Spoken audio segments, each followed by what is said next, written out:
अध्याय 2। लेवी के घराने के एक पुरुष ने एक लेवी वंश की स्त्री से विवाह कर लिया। वो स्त्री गर्भवती हुई और उसके एक पुत्र उत्पन्न हुआ, और ये देखकर कि ये बालक सुंदर है, उसे 3 महीने तक छिपा रखा। जब वो उसे और छिपा ना सकी, तब उसके लिए सरकंडों की एक टोकरी लेकर उस पर चिकनी मिट्टी और राल लगाई और उसमें बालक को रखकर नील नदी के किनारे कांसों के बीच छोड़ आई। उस बालक की बहन दूर खड़ी रही कि देखे उसका क्या हाल होगा। तब फिरौन की बेटी नहाने के लिए नदी के किनारे आई। उसकी सखियां नदी के किनारे किनारे टहलने लगी। तब उसने कांसों के बीच टोकरी को देखकर अपनी दासी को उसे ले आने के लिए भेजा। जब उसने उसे खोलकर देखा कि एक रोता हुआ बालक है, तब उसे तरस आया और उसने कहा, ये तो किसी इब्री का बालक होगा।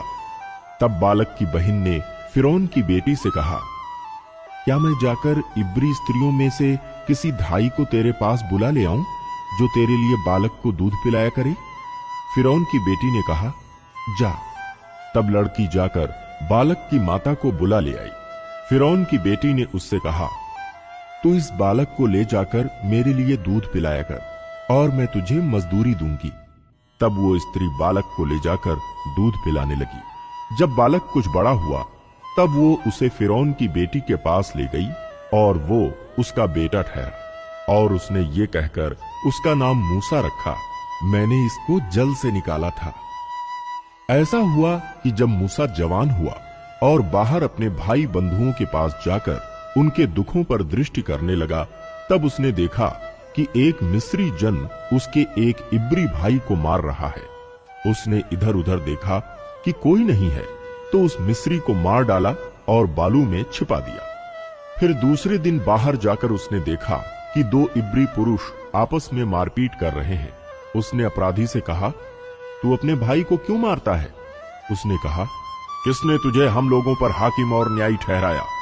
जिस भांति तूने मिस्री को घात किया, क्या उसी भांति तू मुझे भी घात करना चाहता है? तब मूसा ये सोचकर डर गया, निश्चय वो बात खुल गई है। जब फिरौन ने ये बात सुनी, तब मूसा को घात करने की युक्ति की। तब मूसा फिरौन के सामने से भागा और मिद्यान देश में जाकर रहने लगा, और वो वहां एक कुएं के पास बैठ गया। मिद्यान के याजक की 7 बेटियां थीं, और वे वहां आकर जल भरने लगीं कि कठौतों में भर के अपने पिता की भेड़ बकरियों को पिलाएं।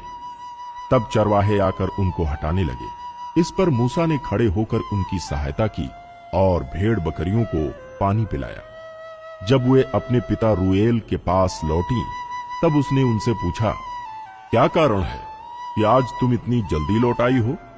उन्होंने कहा, एक मिस्री पुरुष ने हमको चरवाहों के हाथ से छुड़ाया और हमारे लिए बहुत जल भर के भेड़ बकरियों को पिलाया।